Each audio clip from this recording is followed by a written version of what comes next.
What is going on, everybody? Back at it with the two guys, man. RB here, Philly Tig with RB, DJ Eastwood, running back Philly, and talk about the Sixers, man. Hope everybody's doing well. I know you guys like when we collab. So do we. The Sixers have lost 4 in a row, an embarrassing loss yesterday, even though we didn't have Joel and Ben in there, but still, I mean, the performance yesterday was just sad. I'm sure we'll talk about it as much as we can.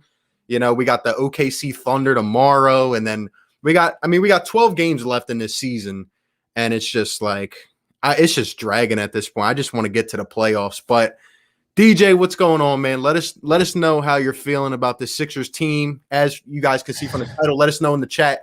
Is it time to hit the panic button? Is it time to worry about the Sixers? I'm just so annoyed lately. Like, I think I didn't make a video for like 3 days and people are hitting me up like, where's the video? And I'm like, am I really going to sit here and talk about like Mike Scott and Tyrese Maxey? You know, like it's so annoying. Like, I want 2 healthy teams against each other and we can never seem to get that this season. It's so frustrating, man. It's like I'm having a hard time even watching these games, and like every single game I'm saying to the people, and they're getting mad at me for it, but I'm like, I'm sorry, I can't put any stock into these games. It's either we're not healthy or we're playing a team that's not healthy. Like, I can't put any stock into this. When we get to the playoffs, we're not going to see full bench rotations. We're not going to see, Tyrese Maxey for 30 minutes. Hopefully, we're not going to see Mike Scott for 30 minutes. It's terrible at this point. Do you think there's a lot more load management this season than you've ever seen before? Yeah, I think there is. And then in addition to that, I knew that there were going to be a lot of injuries this season because we started the season off of essentially like 2 months of an off season. Like, yeah. I knew it was going to catch up at some point, and I think teams are trying to like load manage so that it doesn't get to that point. But at the same time, you got coronavirus, then you got everybody getting hurt left and right. It's just sad at this point. It's really going to be who can stay healthy when we get to the playoffs. Yeah, it is. People are saying they're not worried in the chat. I'm torn because yes, we played without Joel and Ben, and yes, these games are literally meaningless. But at the same time, should the team actually look this bad without those two? Like, I get you don't have your 2 stars, but should they look this bad? That was like a G League team yesterday, not even. I agree. So are you saying that you're worried about this team right now, or do you think, we all need to take a chill pill? Because I see people, honestly, on my videos going both ways. Some people, like, there was even one guy yesterday that tweeted, he was like, yeah, this is the deciding game. Like, we are not going far in the playoffs. And then you got other people like, chill, nobody healthy. Like, how are we going to assess this? It's just that the team is one-dimensional in that we run literally the entire system around Joel Embiid. So there's no backup plan. You know what I mean? You have to have him 100% healthy in the playoffs, or there's no other system. When Joel's out, it's literally a bunch of dudes running around in circles with no order and no rhyme or reason for anything. And also, as much as I talk about Ben Simmons, I know we need him too. We need his defense. We need his playmaking. We need his transition game. We need him to give 100% also. But without those 2 guys, I mean, what do we got? We got, nobody really thought George Hill was going to come in and put up triple doubles. Like, people are coming at me like, oh, George Hill was supposed to save the franchise. Now look at, like, I never said George Hill was going to be Luka Doncic. I just wanted a backup guard that can run an offense. Right. And to be fair, I think George Hill is fulfilling his role so far. Like, I'm not mad at George Hill about anything. I think he's doing all right. I guess in my opinion, like, Am I concerned at all? Yes. But would I hit the panic button? I don't think so yet. Like, again, it sucks. It's frustrating. But, like, this season, like the saying, like, regular season doesn't matter. Right now, that is showing. Like, these games do not matter, in my opinion. But the way that we play these games, for example, yesterday, Tobias Harris looked awful. He looked terrible. Like, I know he's going to have more assistance with Joel, Ben on the floor. But, like, I don't know. I just can't even stomach these games. Like you said, I'm just sick about it. And in my opinion, obviously the Nets are injured too. They don't have that confidence together yet. Maybe, it'll be easy for them to get given the fact that they're superstars. But I see a team like Milwaukee who's hungry. I see a team who's ready to come up and take that 1 seed from us. And I just got to say one more thing, and I want to know your opinion on this. Guys, a lot of people have been coming at me saying long-term health is important, blah, blah, blah. Why are you getting mad at Ben and Embiid? I understand it, okay? Long-term health is important. But let's not forget how important this 1 seed is. We are talking about potentially going from playing the Hornets, maybe, the Hawks, and the Knicks, and then, eventually facing like Milwaukee or the Nets in the conference finals, to potentially playing Miami, and then Milwaukee, and then Brooklyn. If that happens, if we finish the 2 seed and we got to play Miami, Milwaukee, and Boston, and Brooklyn, we are not getting through that. We are not getting through that. You don't think so? With the help? I mean, I don't think it will be as easy, obviously. Well, I mean, there's a chance, but it's it's going to be hard to get through all 3 of them. That's the thing with this team too. We need chemistry because the play styles are so unique with Ben Simmons and Joel and Tobias and George Hill and all these guys. They need time together to gel. So, this isn't like the Nets where they're confident because they have 3 of the greatest scorers of all time and they think they're just going to blow everybody out of the building. So they could be right about that, and they might not need chemistry to do that. Those are 3 guys that can just show up and drop 40. You know what I mean? We're a team where I think we need chemistry. We need time together, and this worries me a little bit because we get towards the playoffs and just expect all these guys to click. It worries me a little bit. Tobias Harris, it reminded me of the Brett Brown Tobias Harris because there was no spacing, and it's becoming obvious that Tobias Harris is great in certain situations with certain players around him, and Doc is really good at getting him one-on-one mismatches and stuff with Joel Embiid on the floor. Without Joel Embiid, Tobias Harris is literally just out there. He can't really take anybody off the dribble. He really looked like what he looked like last year. And I'm like, just give us Joel and Ben back, please. I'm tired of watching this. Yeah. I think where it's going to come down to is obviously Joel Embiid is going to be hard to stop. I feel like at some point, they're going to just have to double Embiid every single play. And that's why I've been saying recently, it's about us. It's about our mindset. Are we going to keep attacking? Is Ben going to keep attacking? Is Tobias going to be able to create? Because he's going to have a better defender on him in the playoffs throughout a series. For example, if we play the Bucks, I mean, we saw what they were doing to him. Yeah. But I also, at the same time, I'm getting worried about this bench. George Hill is going to give us valuable minutes. Hopefully, Dwight Howard, if he doesn't get suspended and get too many texts, is going to be fine. But I would love to hear your take on the bench and how you view this bench, because I don't know right now on a lot of different angles. Inconsistent. I don't know what happened to Shake Milton. He had a good game 2 games ago. I didn't even look at the stat line from yesterday. I watched like the first half. Yeah, and then and it was close. And I was actually tweeting about how embarrassing that is for the Bucks for them to be in a neck and neck race with the Sixers G League team. Shake put up 15. That's decent, but he's been horrendous in games that matter. I don't know. I don't know what to say about the bench.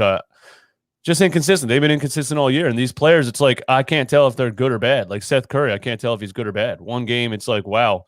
And one game, it's oh my God, this guy can't do anything. Yeah, absolutely. Shake Milton, he had, like you said, 15 yesterday. At the same time, he also had 3 turnovers. I think the game before he had 6 turnovers. He just keeps turning the ball over. And my thing with Shake is he just looks aggressive one game, and then the other game, if he's not being aggressive, he's just out of it. He's completely out of it. Matisse Thybulle, I would like to think he can keep himself in a game because of how flawless he is defensively. But on the offensive side, you still got to be able to hit shots. Furkan Korkmaz, I don't know if he's going to see the playoffs. I have a bad feeling that Mike Scott's going to see the playoffs. And we'll obviously talk about that more. But in terms of Doc's rotations right now, again, I feel like we can't get a good grasp of what is going on because I don't feel like a lot of these guys are going to be playing in the playoffs. I don't know. It's a hard situation to be in. Yeah. What was Furkan Korkmaz's injury even yesterday? Or are we actually load managing Furkan Korkmaz? It was the game before. I remember he went out in the 3rd quarter. I think he hurt his foot or his knee or something. And he ended up coming back in that game. I don't know why. And then he's been out since. Yeah. Oh man, I mean, I just don't. it's everything runs around Joel and Ben, and when they're not there, the whole thing just there's not a single player on this team that can like go drop 25 or something. I feel like so many other teams have a player that can do that. You know what I mean? Like Mhm. in Miami, if they don't have their stars, like Kendrick Nunn will drop like 35 points on us. You know what I mean? Like I feel Yeah, like every team has somebody like that, and I think that's supposed to be Shake Milton, but he just hasn't looked that great yeah, recently. and I think it's attributed to how the system plays out too. Like obviously, we've been seeing the value of Ben getting guys open. Like Danny Green had. He's. I mean, Danny Green went 1 for 5 yesterday. The game before, I think he went 0 for 1. Like, we got to get Danny Green his looks. He's been great, but we got to get him open. Same goes for other players. But shout out to Martin Santiago coming in with a $5 donation. Thank you so much. By the way, guys, we are live on both channels, Philly Take with RB and Running Back Philly. So be sure to drop a like on both and hit the subscribe. Martin says, RB and Eastwood talking Sixers on a Sunday. Can you really beat that? Hashtag smash the like button. Thank you, Martin. We appreciate it. Or And Suns fans today, by the way. I'm a Suns fan today. shout out to Martin. Yeah, the net. I think the game's at like 3 something, right? 3:30, yeah. Yeah, I didn't even know the game was at 3 something yesterday until it was like 2 something, 2:30. Yeah, me too. I didn't know either. And then I was excited. And then they were like, Joel's playing. And I was like, hell yeah. Joel Embiid at 3:30 on a Saturday. And then 2 minutes before the game, they're like, hey, Joel's not playing. Yeah. At the same time, it's like I don't even get why he played the game before. Like you could tell like he has nagging injuries right now. You could tell his shoulder is sore, his leg is about like we have to be fully healthy. It's a bad dilemma to be in because we want to get the 1 seed, but then it's like Ben's out. So do we play Joel and hope that we can steal one? And then if we don't get that, now we're losing them for a couple more games. So it's like it's annoying, man. I honestly think this is Joel Embiid fighting with the coaching staff and the front office, honestly, because he seems like such a warrior and he wants to play every minute of every game. And he also wants to win the MVP award. And I think he's going out there like, screw you guys, I'm playing. And they're like, Joe, you're not playing. And he's like, yes, I am. And it's giving me Allen Iverson vibes. They used to have to hide his jersey, and he sent a ball boy to Foot Locker to get him shoes one time because they hid his shoes. Like he would not take no for an answer. I think Joel's doing that. And yesterday he was like, I'm playing. Forget you guys, I'm playing. My shoulder's fine. And then he probably was like, yeah, it does hurt a little bit. And they were like, you're not playing. Sit your ass down. Yeah. I wouldn't even be surprised if the NBA tried to hit us with a fine for that because we're screwing up their ratings big time lately. It's pretty funny to me. Everyone is. This season is so horrible. I hate it so much. I don't remember a season where every primetime game everybody was out. And they tried to implement rules to put a stop to load management stuff, but really there's nothing you can do about it, right? They're like, you have to list an injury now. So we're like, okay, he woke up and he's sick. Okay, his ankle's sore. Like what can you actually do about it? Yeah. I know, man. It's again, like my take has been on it. Like I'm not putting any stock in these games at all, but I still don't want to have like bad habits. But what do you think? Like for the last stretch of the season, like are you even looking at it at all and saying like, we have to at least win these games or at least look formidable, like to have that consistency going into the playoffs? Yeah, I can't. The body language that I'm getting from the players on the court is that literally they don't care about the game as much as we don't care about the game. So right. I don't know. I don't think athletes do that. But at the same time, like, is the coaching staff out there like, all right, guys, listen, you gave a hard effort in the first half. Just take it easy. This game doesn't matter. We don't care. Don't hurt yourself. Are they load managing like load managing during the game? I don't know. It was a 1-point game yesterday, and then they literally stopped playing defense. Yep. And honestly, to be honest, like I told DJ this, like as soon as Giannis started flexing on Mike Scott after a dunk, that's when I turned it off. I was like, this game is ridiculous, man. Like, why am I going to – I sat through the Suns game, and I thought we could actually steal one, and then we had the worst luck of all time again. And I was like, you know what? We just wasted Joel Embiid for a game. Like, we just put a lot of pressure on him, and he had to ball out, and still we couldn't get the win. Yeah, I don't even want Joel to be playing those games by himself because it's literally him trying to drag everyone to the – I mean, what he did at the end of that Suns game was so ridiculous. That game should have been over 5 different times. He hits a fadeaway 3-pointer with 5 seconds left. Then Korkmaz hits a ridiculous 3 with 1.2. The game, and I'm like, watch, this guy is Superman. And I'm like, watch him grab this rebound and throw it full court. And he grabs it. It was just, and he almost made it. But I honestly put that loss on, there's a lot of things that happened in that game, but I put that loss on Devin Booker just being a cold-blooded killer. And when he got the chance to hit that dagger, you knew it was going in. So I was like, whatever, props to Devin Booker for that shot. Yeah, CP3 was torching us. Matisse Thybulle was doing a good job, but that's another thing that we'll get into in a few minutes too. Like the defense I'm seeing right now is very, very suspect. The perimeter defense, the pick and roll defense. I'm sitting here, I'm like the Bucks that the other night when they shot 60-some% in the first half from 3. I'm like, yeah, they're shooting well, but still, it took us a quarter to even start guarding them outside. You got Bobby Portis knocking 3 after 3. Brooke Lopez. I'm like, come on. Bobby Portis scored 9 points in 30 seconds, and they were all from the same spot. Brooke Lopez didn't even know how to shoot a basketball 3 years ago. And Mike Budenholzer made him start shooting it, and now he can pull up from 40 on us. Like, come on, man. I hate his jump shot so much. He looks like he's throwing a 1,000-pound boulder. It's so over his head. It looks like is throwing it through the backboard, and it goes in. And it goes in, man. Shout out to Tuis coming in, great channel member, with a $5 donation. Says Knicks went toe-to-toe and dominated the fourth yesterday against Toronto. Or the Knicks a concerning playoff team against the Sixers? I'll let DJ go on this because I'll answer after, but I know DJ's been talking about the Knicks. So I've been saying it ever since we won in overtime against the Knicks with Ben Simmons, without Joel Embiid.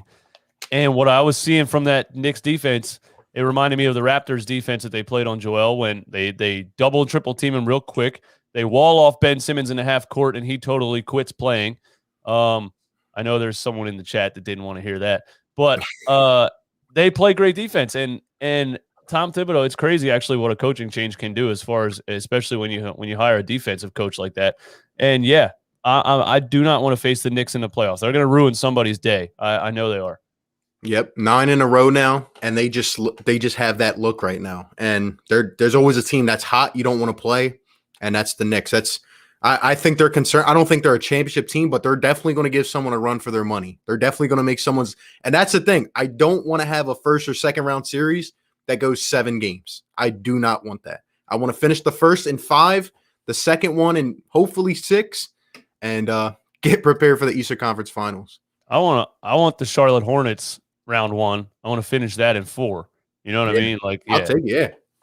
That's why this is annoying, because it's I know we're saying these games are meaningless, but I think what we mean by that is once we see who's playing, we're like, okay, why am I going to watch this? Why am I going to talk about it? But the first seed is insanely important, and we're just throwing it away. Yep. And we've had a chance to pounce on it too. That's the thing, because Brooklyn doesn't care about it, but Milwaukee does. Milwaukee's coming. I'm telling you. Yeah. Shout out to Seth coming with a $5 donation. We appreciate it. This is great duo here. Got to do more for the playoffs. This team has been frustrating as of late. Feel like we don't care if we win. Body language has been horrible. Yeah, it's echoing what we've been saying, man. We agree. You guys let us know in the chat. We got 230 up in here, man. Shout out to everybody up in the chat, live on both channels. Let us know what you guys are thinking about this team. Is it time to start worrying for real, or is this kind of just a stretch and we just got to suck it up into the playoffs and see what happens? And are you guys concerned about health? Because I know in past years, we've ripped a certain someone named Joel Embiid. And what did he do? He got a nutritionist. He started fixing his lifestyle. He became a father. And he was like, all right, I got to be ready for second round game 5 of playoffs. So I got to eat better. And he hasn't had any issues like that this year. But now we got some, and I'm not just pinning it on this person, because I know you guys like to think that. I'm just being honest. If this is a stomach bug, and we'll talk about it, there's a bunch of commotion with it. Are we going to be healthy? We can't have these health issues.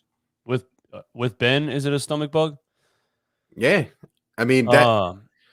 You know what I honestly think it is? I honestly think he got the second dose of the coronavirus vaccine, and that I had coronavirus myself. So I imagine what the vaccine kind of feels like.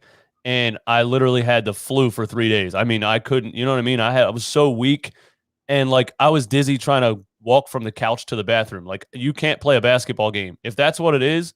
And he took that second dose and it knocks him out for like 3 or 4 days. Maybe that's what it is, because you definitely can't play a basketball game when you're feeling like that. So if that's what it is, or I mean, I don't see it being just a random. Maybe it's random, but that's kind of weird timing for me. I hear you. I also got vaccinated as well, so I felt like, what it was like to have it a little bit. And I was out for a day, and in terms of a stomach bug, like how many games he's missed? What, 4 now or 5 games? 4 or 5 games, and he's been out for like a week. And apparently, I heard Doc Rivers talking yesterday, and he said Ben called him and said, "I don't feel great. I'm a little bit better." But that signals to me he's going to be out at least a couple more games. What I'm starting to think it is something personal. I really do. And I actually have a friend that works like for the Sixers, is like one of the game day people, and they said that they saw Ben the other day at the facility and he looked fine. So I don't know, man. I really don't. Yeah, it could be that. I mean, for those that don't know about those that don't know about the family situation with Ben Simmons, it is something deep that nobody would want to be having to deal with, especially in the middle of an NBA playoff run or race for the playoffs or whatever. So yeah, I mean, that's just a shitstorm, whatever that is with his family. And if that's what it is, if he's like, yo, that's, shit's hitting the fan, I gotta go be with my family, or, we got to have a family meeting and talk it out or something like that, then maybe that's what it is too. I have no clue. All I do know is that we are going to need Ben. We know that. And I just don't want to have any disruptions during the playoffs. Like, everybody's saying like, don't question him, don't question this, that's fine. But again, we have a chance to lock up this 1 seed here. And I see a hungry Milwaukee team coming. And, again, if we finish in the 2nd seed, it's going to be a lot harder actually, but just how I'm viewing it. Shout out to Andre coming with a $5 donation. We appreciate it. Says Seth needs to be more aggressive offensively. If he's not, then we should start George Hill, a great ball handler, good shooter, and solid defender. What are your thoughts on that? I am 100% on starting George Hill right now. I don't even want to see any more of it, not literally just for the defense. Like he's that much better of a defender than Seth Curry that I want to start him just for that. You know what I mean? Then you add in the fact that he can run the pick and roll and read the floor and pick his shots better. And I mean, we overhyped Seth Curry so much because he has games where he's on fire, but we're starting to see why he was on 7 teams in 7 years. He's literally just a shooter off the bench. Just bring him off the bench for shooting. If he's cold, he's cold. You don't have to care about it. That's why you should be playing George Hill way more minutes than Seth Curry, because, Seth just isn't giving it to us. Yeah, so I actually said, like earlier this season, I was like, yeah, Seth Curry's been way better as a 6-man, so we should bring George Hill off the starting unit. And I do think George would be better as an option. However, I'm even starting to question myself now because Shake Milton has been so bad. So it's like, what is who's going to produce off the bench now if we bring George Hill into the starting lineup? So now it's kind of another dynamic, and it's like we just need Shake to step up. I don't know about you, but I don't think Maxi's going to see the playoffs at all, just because I think he's been playing better right now, but I don't think Doc's going to go that route. Yeah. So is Seth going to be able to handle the ball? Like, in my opinion, Shake's better as an off-ball wing. Like, that's kind of what he's been better at, in my opinion. Like, when he's handling the ball too much, he just gets out of his focus, and he'll shoot one of these weird off 1 foot layups, and it's like, what are you doing? Like, he's really just a scorer. You know what I mean? Like, when he runs the pick and roll, he's really just looking for a shot. He's not really a distributor at all. So George Hill, and that's a good point. Like this bench, those players, Shake and those guys look horrible without a floor general on the floor. So do you want, if George Hill starts, then I just know the bench is going to be absolutely garbage. Right. And here's one thing I'll tell you, like, I'm 100% positive that maybe it could work. I'm positive that we're going to have to leave starters in to play with the bench guys. Like, I don't know what you're thinking. I feel like we're probably going to run like an 8 or 9 man rotation, but it's not going to be what we're seeing right now. Like, maybe it could work with Seth and Shake playing off the ball, Like you keep George Hill in with the second unit a little bit. You know, flip flop because Ben Simmons obviously can't play next to Dwight Howard, and Tobias Harris can run with the second unit. So maybe that's kind of how you ignite that a little bit. So maybe it could work, but that's kind of how I'm feeling about it. Yeah, Doc's going to have to be real creative with his lineups. He definitely is. He's going to have to stagger them. I hope – I don't think we're going to see an all-bench lineup. I hope we never see an all-bench lineup. Brett Brown used to do it in the middle – literally at the worst time possible. He would go, you know, Furkan Korkmaz and the gang, Norvel Pell out there for no reason in a close game in the third quarter. But I don't think Doc Rivers is going to do that. Yeah, I think he's going to stagger the lineups. You know, he just has to be creative. George Hill and Tobias in a lineup, Seth and Shake together, Seth with Ben with Shake, Ben with George Hill. I'm really interested to see how Ben Simmons looks with George Hill in the half court also. Yep, and I've been waiting to see that too, and we haven't gotten to see it yet. We haven't got to see it yet. Let me ask you this. Like, obviously George Hill is going to play in the playoffs. Dwight Howard's going to have to play. Who else do you see like off the bench coming in and playing playoff minutes? It's tough. I mean, you need shooting, and we know Doc Rivers loves Korkmaz. So Korkmaz, I'm definitely putting Korkmaz in there, if not just for the 3-point shooting. I feel like you absolutely have to.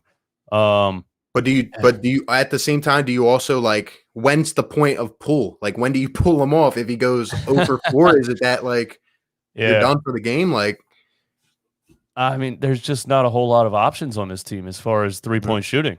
There's just not. Yeah, I agree. I used to say how consistent Shake Milton was as a 3-point shooter, and now it's like, I don't know what happened. He doesn't even look like he has no confidence in his shot at all lately. I don't know. I think you have to. Korkmaz has to be in there just for the shooting. I don't see any other options, really. Yeah. I do think so too. As I start to lean towards this, I think Korkmaz is going to see the court. At the same time, though, if I see Furkan Korkmaz at the top of the key, trying to create off the pick and roll, like I just can't accept that. I can't go for that, and I will blame Doc Rivers for that, for letting it happen. Well, I never knew this. I never even knew that Korkmaz played point guard in Turkey with his like national team. Somebody said that this year, and I'm like, is that why these coaches seem to think that he's a ball handler? Because like it's been 2 years now watching Brett do it and watching Doc do it, and I'm like, why do we think Korkmaz is a ball handler? Is that it? They're like, oh, this guy played point guard. He can do it. Like, I don't know, but I agree. I'm on the same page as you. I never want to see Furkan Korkmaz trying to create off the dribble or run a pick and roll or anything. Just catch the ball and shoot the ball. That's it. Yeah, and Matisse Thybulle's been hitting some threes from the corner, but still, like, it's going to have to be more consistent because we need that defense. But then again, like you said, Doc has to get creative because there's certain points where it's like, all right, if Tease can't hit a shot, like, you got to come off, man. You got to come off. I have a bad feeling that Mike Scott is going to end up in the playoffs. And I have a bad feeling he's going to play good minutes in the playoffs because let's just be honest, like, this team didn't go out and get a stretch. They didn't go out and get a quality power forward. We seem to not even care at this point about Tolliver. We signed him to a second 10-day. I don't even know why.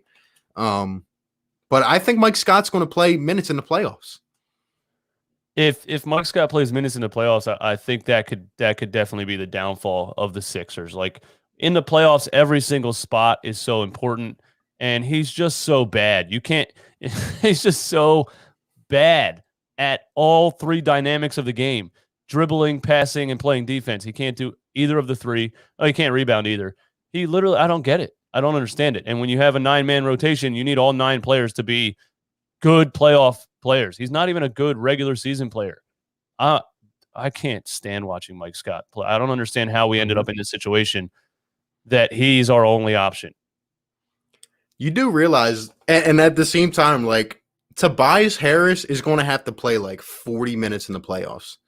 Ben Simmons is going to also have to play 38 to 40 minutes. Same thing with Joel. Like, because like when you go to the second unit, right, like you're going to have to keep Tobias in because who's going to play the forward? Yeah. Matisse Thybulle? Like, can't put Ben Simmons there. I wanted to respond to that. I wanted to respond to that comment that was on the screen before. It said, if we can't beat the Bucks, how can we win the Eastern Conference? Well, I mean, we were playing the Bucks with nobody, and we lost to them in overtime without Joel Embiid. And you know what I mean? So that alone is the impact that Ben Simmons has on the game. As much as I want him to drop a 30-point triple-double, either way, his 15, 8, and 8 and his defense impacts the game way more than probably I admit. And it's everybody's right. Everybody that's coming at me, look what we look like without Ben Simmons. I knew that. Like, you know what I mean? I knew that. He's important. We need him. I want to add on to that too, because it's not fair to you. Again, I mentioned this the other day. Yes, we know, like, there is not a person where you will ask them, are the Sixers right now better with or without Ben? Nobody is going to say without Ben. Exactly. When did I ever say that? If we would have traded for James Harden, for example, would we be better with James Harden on the floor right now? Or would we be better with Ben Simmons on the floor? There's a case for that to discuss the pros and cons. You know what I mean? So I don't like people framing that question like that. Like, oh, see what we're doing without Ben? Okay, we know that. We know. Exactly.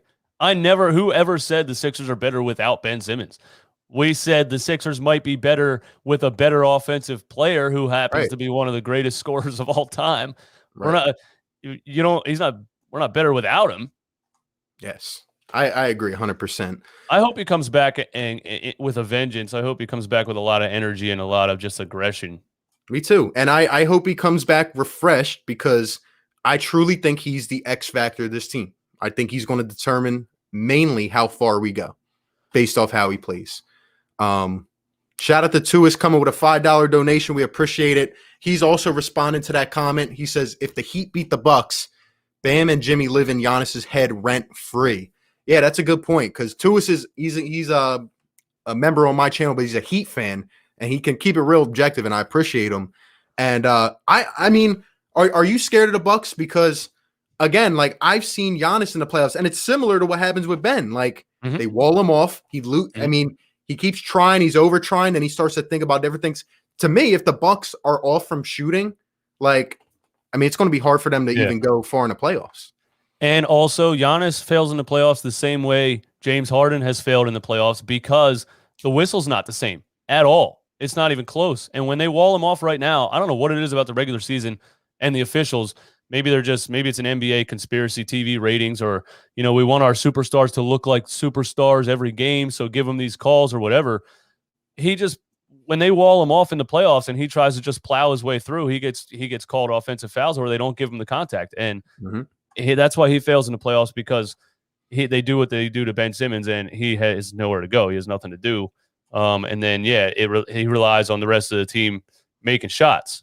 But I'm not scared of the Bucks at all. I really am not. I'm not scared of them. I think they're frauds. You know what I mean? I love Drew Holiday, and I love his defense, but I just don't think the Bucks have enough, really, especially when you wall off Giannis. You know what I mean? I mean, if we're comparing how they wall off him to how they wall off Ben Simmons, at least we have Joel Embiid. Right.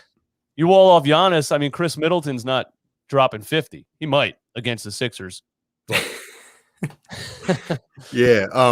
So at that point, like, and let us know in the chat, like, who are you afraid of? Like, yeah, who are you afraid of? Like, I really don't know a clear answer to that. I'm afraid of the Sixers shooting themselves in the foot. Really. Yeah, I'm afraid of the Sixers. The Heat, though, after such a slow start to the season, they are hungry, and they look like they're clicking and getting everything together, and they could be scary. And Bam's looking like a future, team leader. You know what I mean? And that was the thing with Jimmy Butler going there. It was like, okay, who's the other star? I mean, Bam's starting to look like the other star, so I'm scared of the Heat for sure. And, you already know I'm scared of the Knicks. Yeah. I think we have a shot with anybody. I think that's fair to say. But again, a lot of things are still going to have to click right.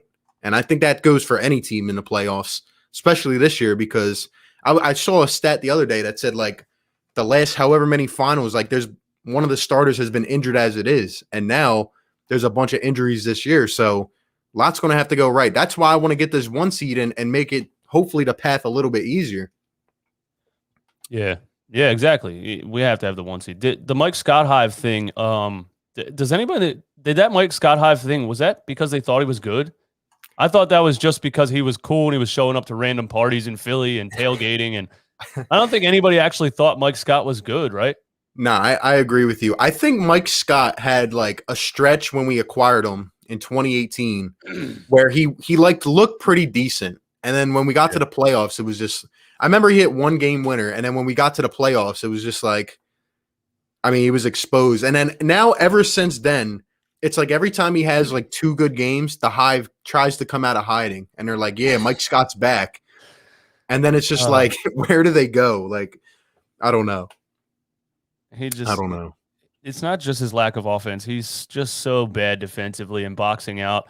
The 2 games ago, when we had a shot versus the Suns, I know I said Devin Booker killed us, and that's why they won that game. But now that I think about it again, one of the main reasons we lost that game was 2 offensive rebounds in a row from Mike Scott's man and Shake Milton's man. These guys don't even box out. Oh, man. I'm worried about the bench. I'm in the most important part of seriously important part of a close game, they don't box out. It doesn't make any sense. Yeah, I've noticed a lot of laziness boxing out too, and watching rebounds. It's like when Joel's not on the floor, it just feels like a different team. Yeah, somebody commented about our transition defense too, and how bad it's been all year, and that's a thing too. It has been some of the worst transition defense in the entire league for the whole season, and this Doc Rivers accountability thing, and like I wouldn't have expected to have horrible transition defense. When he first came in here, he said the first thing we got to do is get in shape, and that told me this guy's about his business. He doesn't care who's playing where. He's going to make them run miles for the first 2 weeks of the season. Mm-hmm. I would have expected better transition defense from a Doc Rivers team. I agree, and our transition offense is lacking too, especially without Ben. I want to get your thoughts on this take right here because I just can't stop looking at it. But oh God, is this serious? I don't know, but I think that's the little siren emoji. So definitely trying to put us on alert here. But I mean, the thing so we need to start playing Howard at center and Joel at power forward in the second half of games. Oh man, I mean, listen, I want to get rid of Mike Scott too, but if that's what we have to do to get rid of Mike Scott, then I'm torn. Like that's serious. But also, you can't play. You can play probably Dwight Howard and Joel Embiid because Joel can stretch the floor. You can't play Dwight Howard with Ben Simmons. That's the combo that can't happen because you can't have. I'm sorry, whoever doesn't want to hear this, Wesley Stone does not want to hear this. You need 5 shooters on the floor. That's how the NBA is in 2021. You can get by with having 4, right? If Ben's never going to shoot the ball. You can't have Dwight and Ben in the half court at the same time. There's just no way. You could triple team Joel Embiid so easily. Yeah. And in response to this comment as well, again, I don't view the Sixers as being a guaranteed win against anybody with players out. That's what I'm trying to say. Like, we look completely different without Ben, without Joe, without Tobias. Like, there's no guarantees. Like, we saw it yesterday. And he says Harden would have been great for our offense, but our defense would be maybe around 20 in the league. Right now, our defense doesn't look good either. Like, yeah, just a fact, man. And for the people that do come at me about that thing, I've been flip flopping all season. You know what I mean? Some people say, you flip flop, and I'm like, yes, I do flip flop because Ben Simmons flip flops. You know what I mean? The beginning of the season, I was literally against trading for James Harden. I was saying I would never give up a 24-year-old with this much potential and all that for a 31-year-old who's never done anything in the playoffs and who could possibly be injury prone. And now we're seeing that with James Harden with his hamstring that he can't get over. And then when Ben started putting up, 5-point games, 8-point games, I was like, I wish we would have traded this guy. You know what I mean? So I don't know where I'm at now. I'm somewhere in the middle right now. I agree. And I've admitted this myself, but the one thing I was wrong about with James Harden is his character. He has not said a word. He hasn't been a distraction in Brooklyn, and I'll admit to that. I was wrong about that. I thought based off his track record, I thought, all right, Harden, they're going to – and something still could happen in the playoffs. Like, again, they've only played 7 games together. But so far, Harden's put his head down and went to work. I'll give him credit about that, but he is injured right now. They haven't played together. And, I mean, the Nets' depth, obviously Aldridge retired, but even more than that, I'm watching the Nets game. I'm like Landry Shamet, TLC, right? Joe Harris is good, but DeAndre Jordan, Blake Griffin. I mean, come on now. Yeah, exactly. If they have all 3 healthy, that is dangerous because James Harden is just a freaking mastermind at the point guard position, especially with like the back seat that he took to Kyrie and Durant in those 7 games and said, I'm just going to be the point guard. This guy went out and put up like 20 points, 15 rebounds, and 17 assists in like 30 minutes. I don't even know how you get 17 assists in that time frame. It's crazy the way that James Harden runs a point guard position. So if they have all 3, of course, it could be dangerous. But at the same time, I don't know how they're going to stop Joel Embiid. And if he's not even in playoff mode right now, he's in regular season mode, he's going to drop 50 points per game against the Brooklyn Nets. Yeah.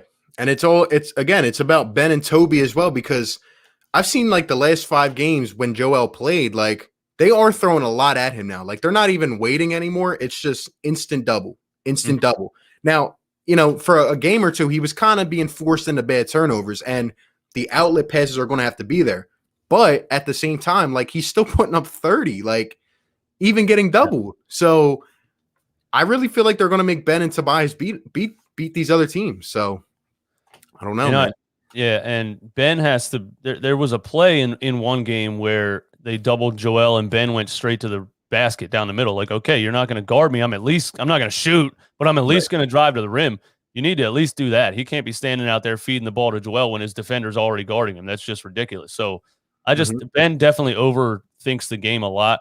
He just needs to attack when they're playing defense like that on Joel.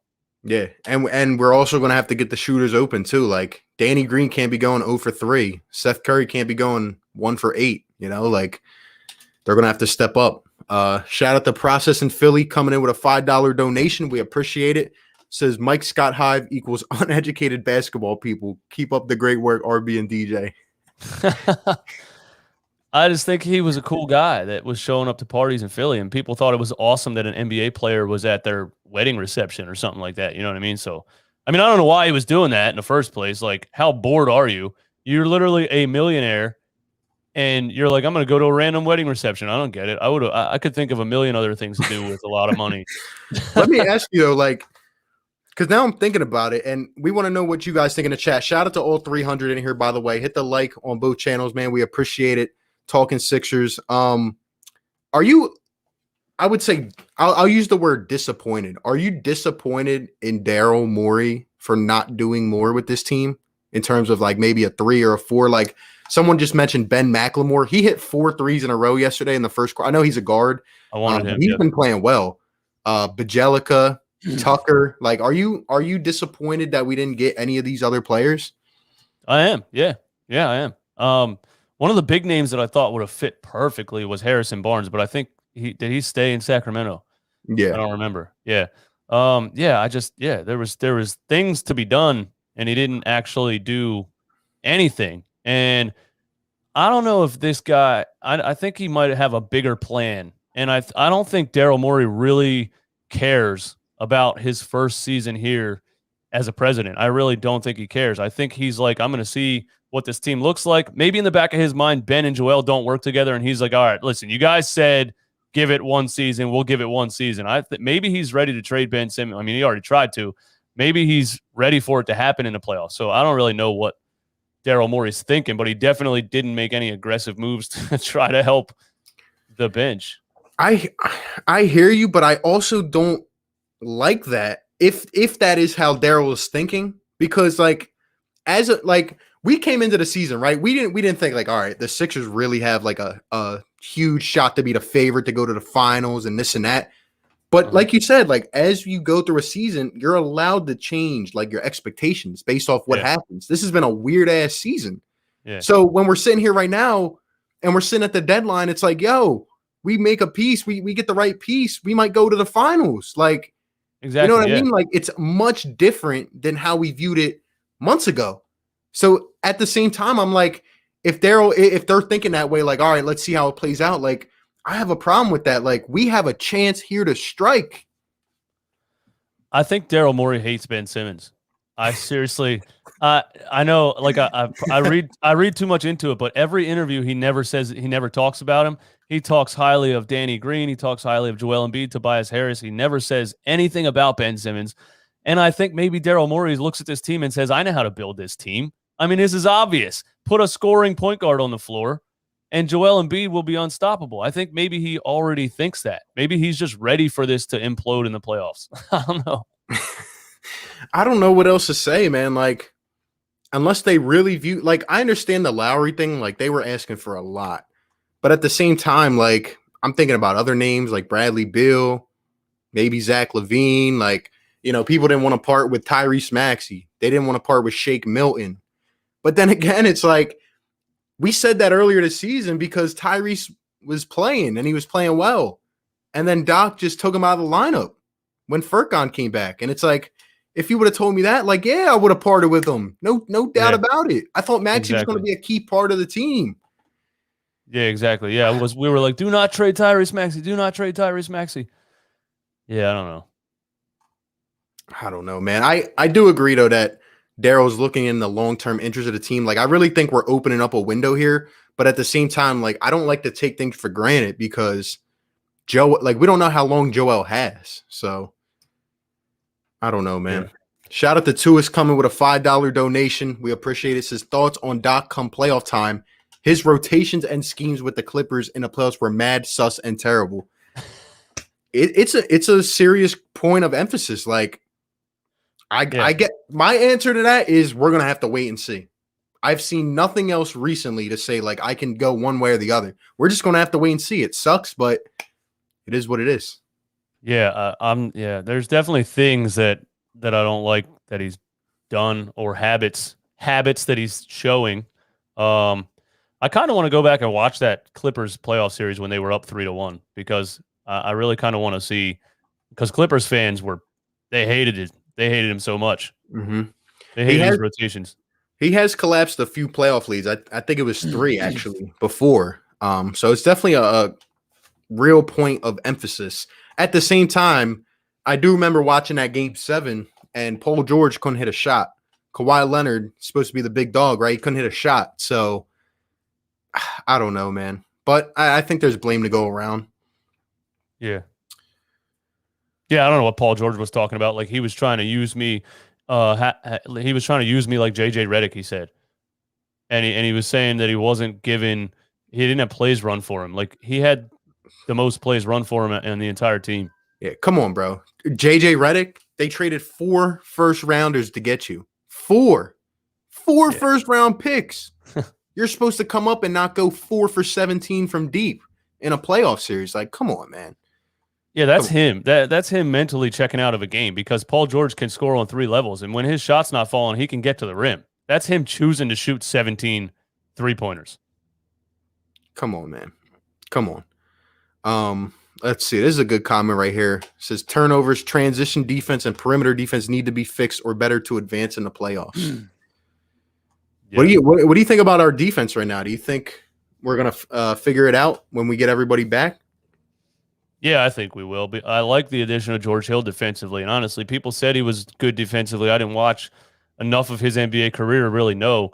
And just that one play against Giannis yesterday, where he just stood like a brick wall, and Giannis couldn't do anything and just threw the ball into the air, and the refs didn't bail him out, which I was on the edge of my seat. Like if they even blow a whistle on this play, I'm gonna lose my. But yeah, I think George Hill is a good addition, and Ben's going to come back. And I feel like everybody defensively feeds off of Ben Simmons' defensive energy. That's one thing about him. I can say anything I want about his offense and the effort that he gives offensively, but the dude goes 190,000% on defense every single play, and I think everybody feeds off of it. I agree. I'm a little bit worried about the offense though in the playoffs because the last 2 times we saw Ben in the playoffs. He got taken out of it, essentially. Last year, he didn't get to play because he got injured. But, you know, these teams are really going to slow it down. Like, they're going to keep Joel in the post. They're going to hit him with as much as they can. And if Joel decides to pass out, like, you know, Tobias is going to have better defenders on him. Danny Green's not going to be able to get open like that unless we're moving fast. But, again, like, it's going to be slowed down in the playoffs. So, I think you're going to have to see a lot of Tobias Harris in the mid-range. You're going to have to see a lot of creativity. Like you said, off balls, like, we got to get the shooters open, and they got to drill them. I don't know, man. And in the half court a lot, when Ben has the ball in his hands, Joel has to be in the corner stretching the floor too because Ben needs the paint. And, you know, everybody else has to change their game for one guy who refuses to change his game. But you got to be creative with him. Yeah. Mr. 89 says doubling and B will make the Sixers look one-dimensional. It's a decent point, man. The doubles have already started basically at half court before we even think about giving him the ball. So I'm expecting triples, honestly. Yeah. And I hope Embiid's getting this star treatment that he's deserved, because he was getting it a lot this season. Maybe a little bit recently. They've kind of little bit backed off, but some games it's just there. It's like he's gonna bully his way in. He's gonna drive to the basket, foul. Yeah. Foul. And B's gonna, I mean, he goes to the line 12 times a game, so it's gonna be crucial. And yeah. Yeah, and I don't want to complain about him not getting calls, because obviously the other fans of other teams are like, really, you're going to complain about Joel Embiid not getting calls? But just yesterday he's getting hacked across. Not yesterday, the last game that he played, he's getting hacked across both arms, and they're just not calling it. I don't understand. Yep. Oh man, let's see. Romp says Morey's good in my eyes. He went for Larry and Harden and wasn't willing to give up too much. Guys like McLemore, Dang, etc. aren't game changers. McLemore on fire. When he misses shots, he's a zero. Yeah, I mean, yeah, Matt, those guys are probably those kind of players that would come to the Sixers, and we'd be saying the same thing about them that we're saying about Seth Curry and maybe Furkan Korkmaz, that you don't realize how bad players could actually be until you watch them play every minute. Yeah. Tamir says Ben's important, but it's concerning that we can't trust him to run a half-court offense in year 5. I hear you. I think this playoffs is going to determine a lot, like, for the future of this team. I wouldn't be surprised if we see a big move happen after these playoffs. The main reason they got George Hill was because of Ben Simmons in the half court. That's the whole reason they got George Hill. So now you're literally signing and paying players because of the way Ben Simmons plays offensively. Yep. Shout out to Philly Talk Podcast. My guy up in the chat says year 1, these playoffs will determine so much going forward. I hear you. We don't know how much Joel Embiid has left in the tank. So, and I think Joel's clicked into this kind of mode where there's no going back for Joel. Like, he's figured it out, and going forward, like, he's going to attack every single season. Like, this can be the level of play, but can his body keep up with it? Hypothetically, if we lose in the playoffs, Daryl Morey's on the trade Ben Simmons train, and the Portland Trail Blazers decide they want to blow it up, would you put a package together for Damian Lillard at this stage of his career? No doubt in my mind. I don't think the Blazers would do that. I think they would part with McCollum, but not Dame. That's my worry too. Like, if say we bottom out, like, what are you going to get at that point? Yeah, exactly. That's the thing. Yeah, if he does bottom out in the playoffs, then his trade value is even lower. You know what I mean? And as much as people want to act like he's some kind of superstar, he didn't even move the needle on the James Harden trade. The Rockets were like, "Now we're good." That might have been that they hated Daryl Morey, but it doesn't matter how much you hate Daryl Morey. If someone's going to give you a superstar, you're going to take it. They said no to Ben Simmons. I think it's becoming clear to a lot more GMs that this guy is a hard fit on a lot of teams. Yeah, I agree. And Tamir says, will Ben's D and playmaking outweigh his offensive flaws? That's kind of what we're trying to say, man. Like, I agree. I'm just trying to envision our half-court offense in the playoffs. If Joel, I mean, I don't know. I think they're going to have to double Joel right off the bat. I don't think there's anything else you can do. Yeah, they are going to have to. And I mean, Ben, it's not like he never shot a 3 before. Like, if he can just catch the ball in the corner and shoot it, that opens up so much more. Yep. Let's see. We got Raptors fan. It says Raptors fan here. Ben's so bad at basketball, we wouldn't even give you Pascal for him, and that's saying a lot. I kind of been wondering how people outside Philly view Ben Simmons. The only people left that hype him up as a superstar are Philadelphia 76ers fanboys. The jig is up to everybody else. Everybody's over it. Yep. I don't know, man. Wayo says teams going to let Embiid shoot free throws. Our perimeter D is suspect. Teams will try and make threes. Yeah. I just don't want to revert back to one of these situations I've seen in years past where it's like we look completely lost and it's like, who wants to take the shot? That's what gets me. Like, Tobias Harris, I mean, based off what I saw this year, like I think like, all right, Toby's gonna come out. All right, give me the ball. Like he's done that a lot this year. Like, give me the ball. I want the moment. I don't want to see that in the playoffs where we go back to like who wants the ball, who's gonna come get it. Everybody's standing around, you know?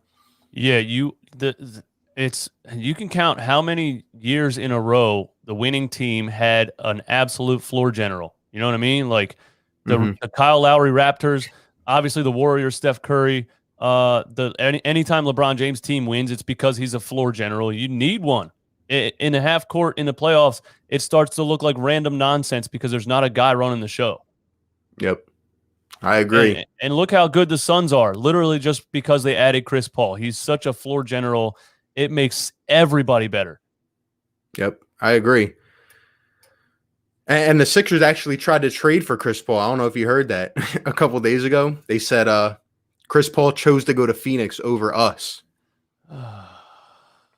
Wesley, like, I don't understand why you think we are supposed to. Why do we have to get up here and not say bad things about Ben Simmons? I don't understand why that's what you I'm going to click on this video and they better not say something bad about Ben Simmons. Why? Why is that your thought process? Right. The guy is underperforming massively on the offensive side of the ball. People are going to say bad things about him. If you don't want to hear people say bad things about Ben Simmons, you have to just not listen to people talk about Ben Simmons.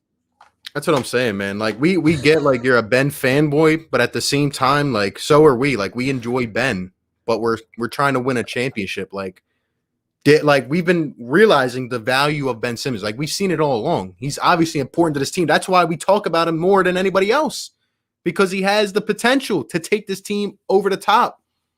We know Joel's going to show up. We know Tobias. I mean, from what we've seen, like we were bashing Tobias. If you go back and look at the videos, the things that I said about Tobias Harris last year, like it was out of this world. But what did he do?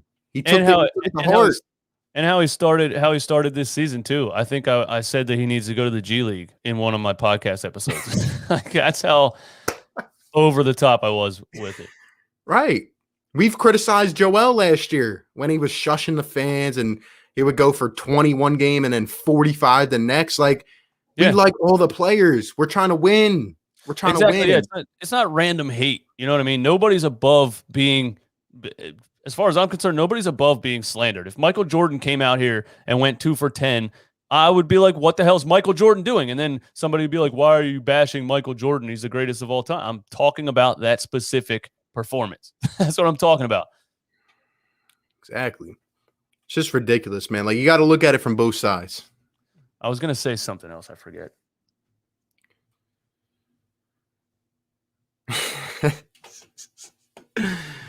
Oh, man. Yeah, I don't get it.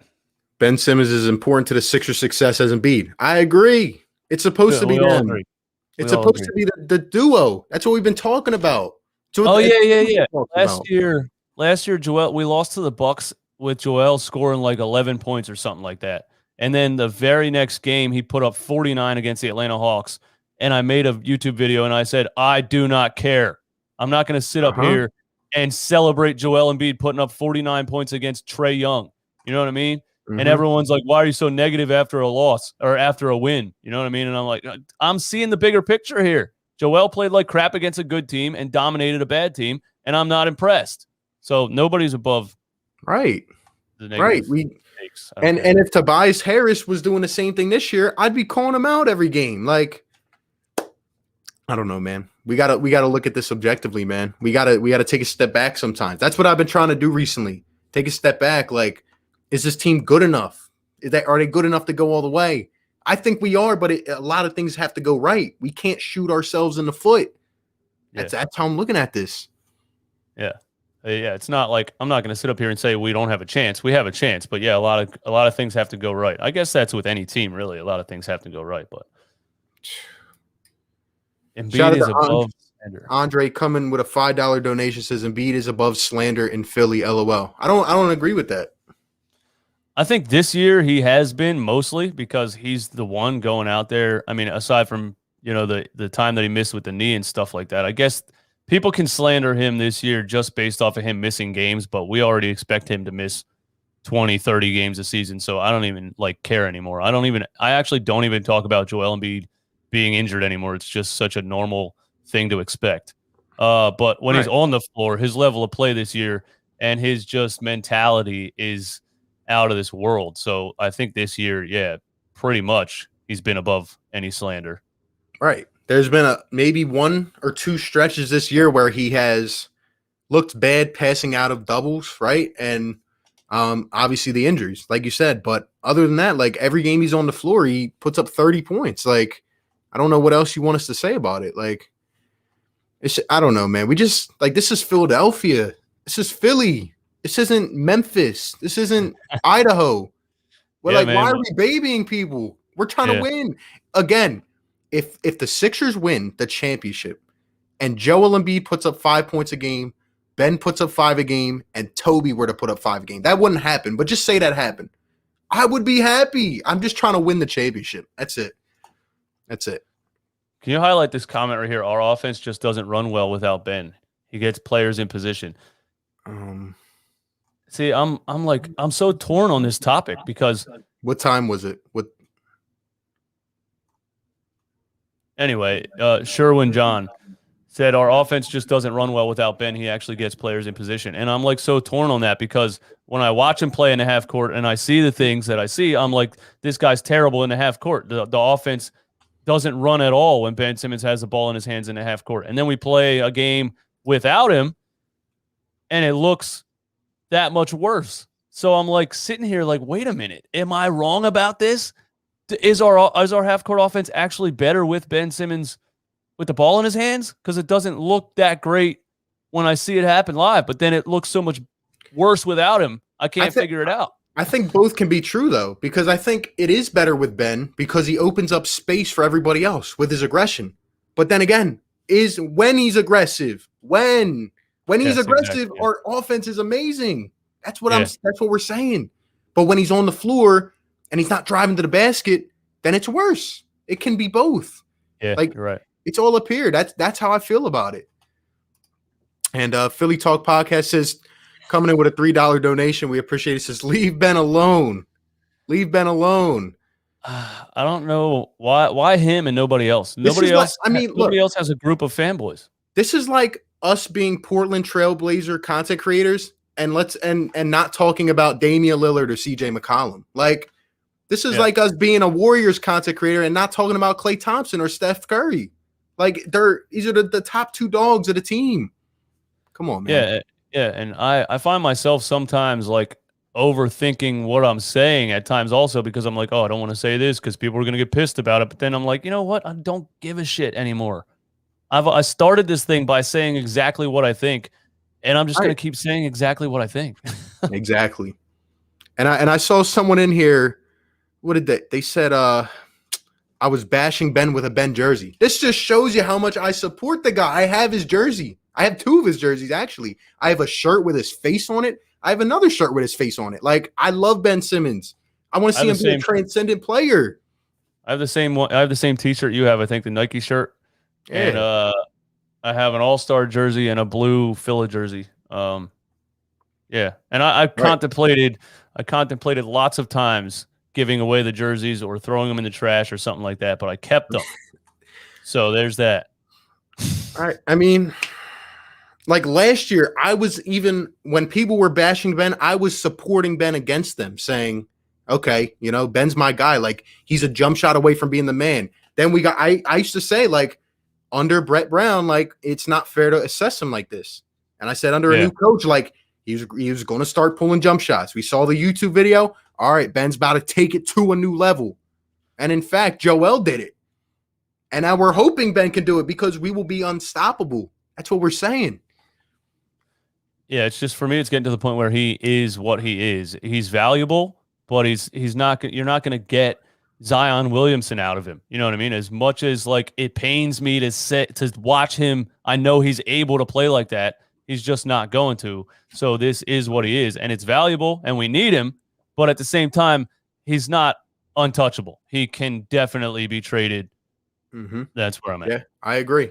And HR says Ben gets bashed because he was a #1 overall pick. We appreciate the donation. Yeah, Yeah, because we're expecting it.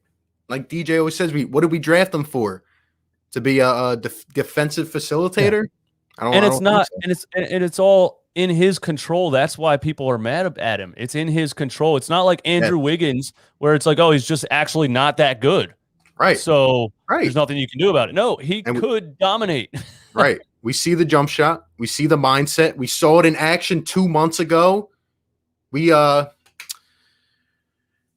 don't know, man. Like I said this the other day too. Like if the Sixers were like a 20-win team, I wouldn't care. But like we're on the verge here of being a team that can go over the top. Like we just want the most out of everybody. That's it. He's just such a unique player. I just can't decide if I love him or hate him. But I do like if he would get traded to a bad team, do you think the team would be bad again, or do you think Ben Simmons actually makes a bad team good? Wait, say that again. Like if we trade him to a bottom of the barrel team, are they automatically that much better because Ben Simmons makes everyone better around him, or would it be Ben Simmons going out there dropping 8 points and losing?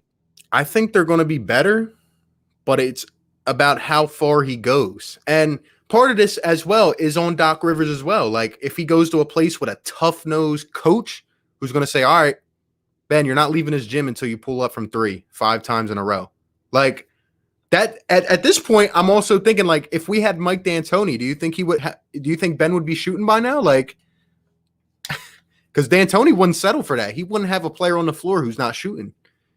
I always think that, and I thought Doc Rivers was going to come in and be like, "Yo, shoot the ball, enough of the nonsense." Right. But we're just in an era where players have such a level of stardom and make so much money, and they run the entire league, and there's nothing you can do about it. You just can't. It's too as a like from a business, like the owners of the team don't want you to piss off Ben Simmons because he sells them, he makes them so much money. These players run the league, and I think it's just at a point where if he doesn't want to shoot, nobody's going to make him. It's unfortunate. It's unfortunate. Zion has the dog mentality. Ben has the poodle mentality. He does. You can just see it by how he takes contact. He just fades away and does running hook shots. He just doesn't have killer instinct. Yep. Sean says Seth hasn't been the same. I agree. Like, we're not going to hold back on anybody. Seth has to be better. He's got to be more consistent. He's got to take whoever's at point guard off the ball as well. Like, everybody's got to play up to their extent. I mean, heck, I was literally raking. I was saying Danny Green has to go now. Like, it's time. Get him out of here. Now he's one of my favorite players. Like, when the ball goes to him, I'm like, all right, it's going in. It's going in. Yeah. Like, yeah, and he's just so good defensively. He's such a dog on the defensive side. And him and George Hill, we have a lot of good defenders. You know what I mean? Whoever said we can't stop Kyrie from scoring 37, like he scored 37 against us. They were on ridiculous shots, one after the other. He's not going to do that every game. He definitely has games where he misses shots. Yep. I don't know what else to say to you, Wesley. We saw it. We've seen it this year. Ben fanboys are simultaneously Joel Embiid haters. I don't know what it is about Joel Embiid. They just, I don't know. Maybe it's like jealousy. They want their favorite player to be the number one, and they're mad about it. The only reason Ben is not the number one on any team he plays on is because he doesn't want to be. I got nothing else to add. I mean, Joel goes out there and puts his body on the line the whole game. Whole game. It's frustrating. Shout out to HR coming with a $5 donation. We appreciate it. Says, if Ben won't shoot, fine, but hit the weight room like Giannis and stop the soft drives and layups. That's another thing, too. Like, guys probably don't want to hear it, but he's got to be better finishing around the rim. Like, enough of it. He has to play. I don't know what Tyler Johnson did to him in that game that pissed him off. He has to play angry. And he just doesn't play angry enough. He can. We've seen him do it. It's just too inconsistent. Yep. And another point I'd like to bring up, and obviously we've been, again, we do harp on Ben, but it's because, like, he is so essential to this team. I remember making a video the day after that Thunder game. People are like, this is the awakening for Ben. He's now found it. Okay. He was wide open from 10 feet away. And don't give me this crap where, oh, well, you want him to shoot 20% against good teams if he takes more shots. No, he makes the shots. He makes exactly. Them. He makes them. Exactly. They talk about them walling off Giannis. Giannis can't shoot. He has a horrendous jump shot. Ben Simmons can shoot. Like, why would you not shoot your whole career and then 3 seconds left in a meaningless game, you're going to swish a beautiful, like, 35-foot three-pointer? And everyone's like, wait a minute. This guy can pull up off the dribble? It's just, he can, and he won't. Brook Lopez, like I mentioned earlier, couldn't shoot the ball 3 years ago. Mike Budenholzer came in and said, all right, Brook, you got to shoot, man, or else you're not playing. We got to go 4 out with Giannis. He said, all right. He became one of the best shooting centers in the league. So, I mean, yeah. Even if it looked terrible, I'd be like, all right, I get it. It looks good. It goes in. It goes in. And I don't know. Yeah, exactly. Shout out to Scott. Says Ben has to take his position and deal with it. It's Joel's team, so that means Ben shouldn't play up to his potential. Ask Scottie Pippen about being a number 2. He ran with it. Thank you, Scott. Thank you. Exactly. You know, you're dead. I mean, nobody's. I don't think he's mad that he's number 2. He's not even number 2. He's number 3. But I don't even think anybody's mad about being number 2 to Joel Embiid. That's one of those players that you're like, he's amazing. This is his team. Nobody played with Allen Iverson and was like, I want to be number 1. It was Allen Iverson. You play your role. You know how great he is.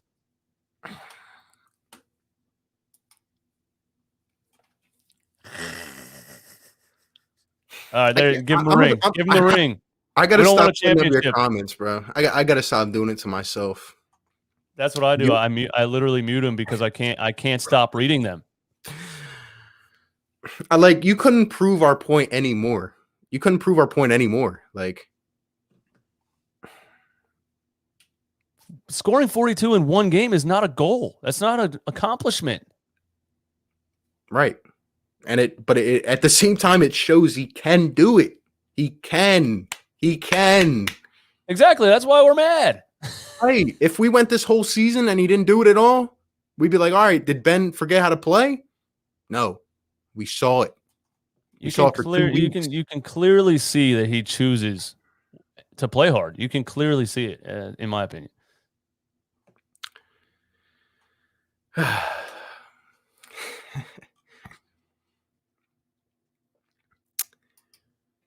Sixers got out rebounded the last 4 games. Another thing going on. Yeah, and Ben's a great rebounder when he wants to be. Also, that's another thing. Yep. Like, don't shoot the ball, whatever. When he finishes games with 3 rebounds, I'm like, okay, he literally wasn't trying. That's the best way to gauge somebody's effort when they're 6'11", is how many rebounds did they get in 30 minutes. Mm-hmm.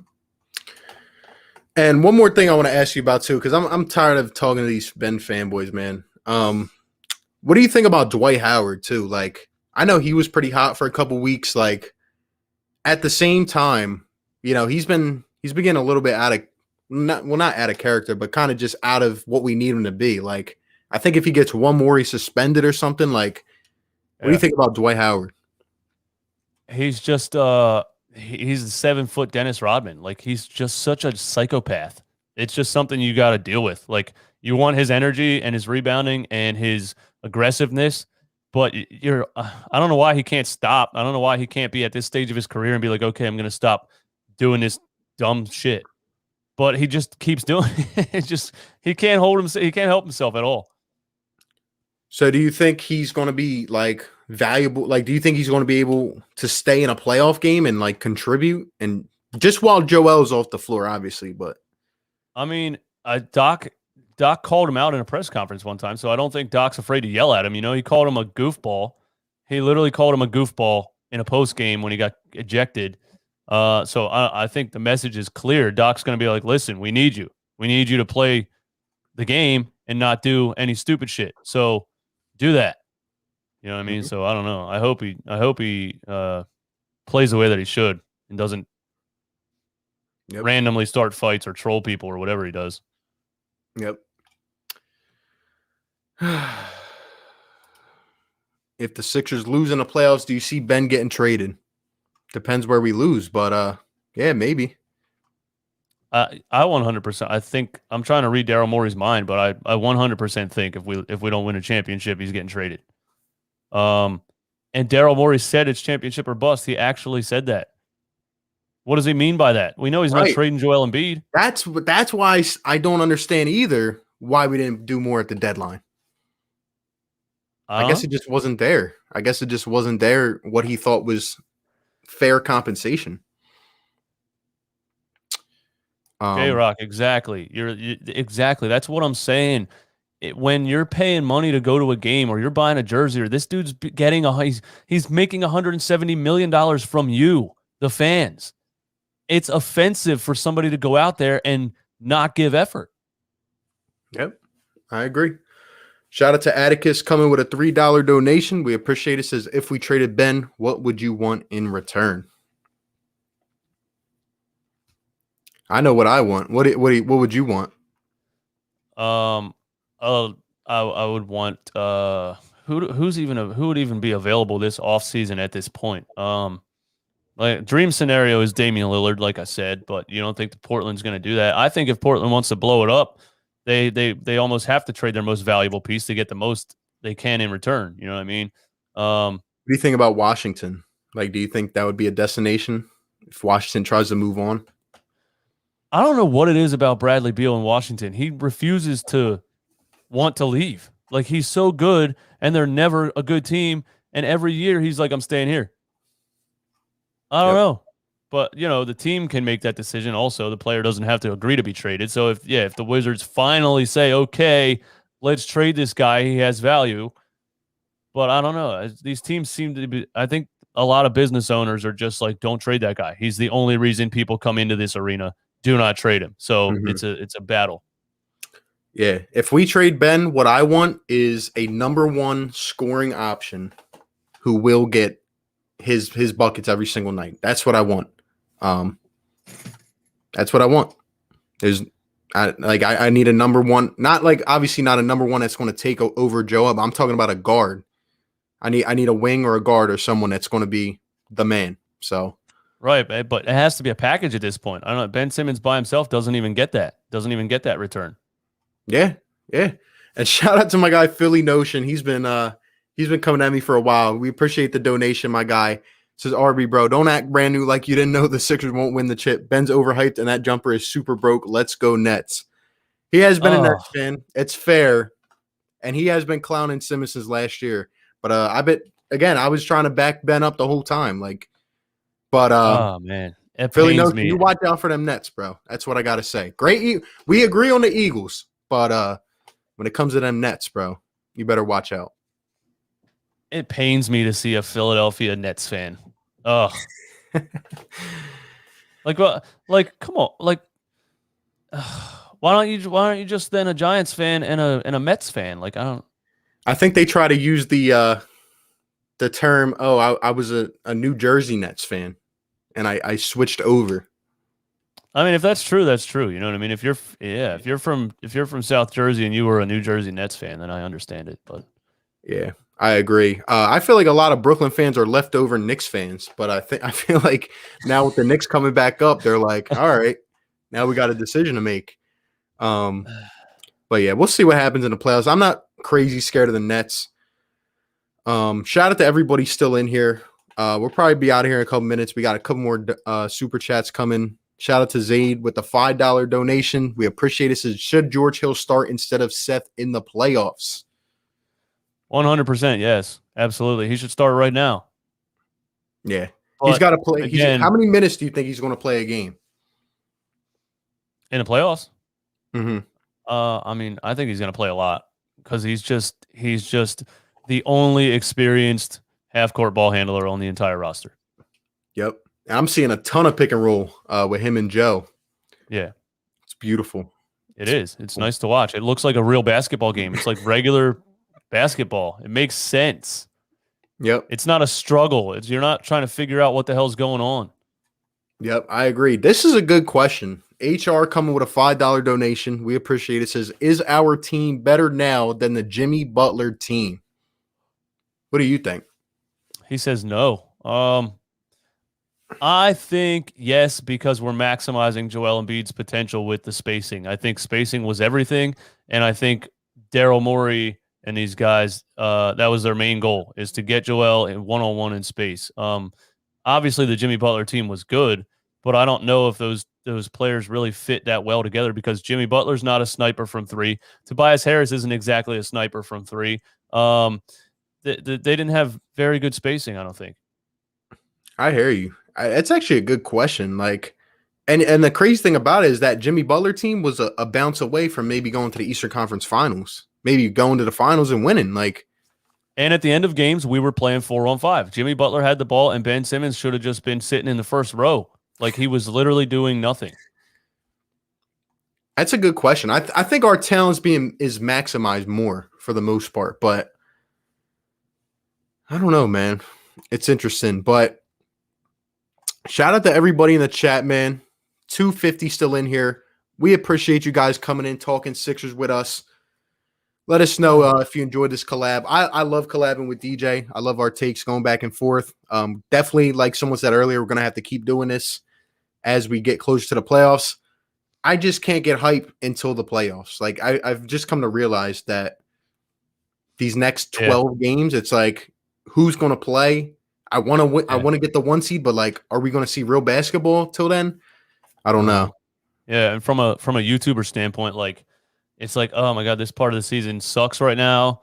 The views are down. I have no motivation to hit record and talk about this team right now. Like, yeah, it sucks. Yeah, so we'll definitely have to be collabing more, no doubt about it. But it's a struggle. We got to struggle to create something out of like, we literally shouldn't be talking about the Sixers right now in the grand scheme of things. Yep. A lot's going to be determined. Look, we're hoping that Ben comes back healthy. We're hoping that Joel is healthy. We're hoping that the team is healthy and we can rally off some wins because we got a decent schedule. Like, we have a chance to do it. We got to make it happen. We got to make it happen. But I got to take a nap. Yeah, I hear you. Shout out to everybody. Appreciate you guys for tuning in, man. Again, Philly Tig with RB, running back Philly. Hit the like, subscribe, all that good stuff. Push us out there on YouTube for as we try to make our way to the playoffs. But yeah, man, we appreciate you guys, and we'll catch you on the next one. Man. The excitement will come back. Everybody will come back. It will. It almost feels like our season's dead right now, and we're still atop the East, you know? Yeah. I hit up Broads a couple weeks ago talking about it, and I'm like, are you getting like half the views you were getting in the beginning of the season? And he's like, yeah, it's just like that. He's like, it comes in waves. And if you really think about it, people that aren't hardcore Sixers fans right now, they're not watching these games. They're like, I'll watch when the playoffs start. I'm not watching this, and then I'm not going to go listen to the podcast because I don't care what happened. Yep, I hear you. We're Suns fans today. Yes, we are. Yes, we are. All right, I'm out. Love you all. All right, guys. Peace.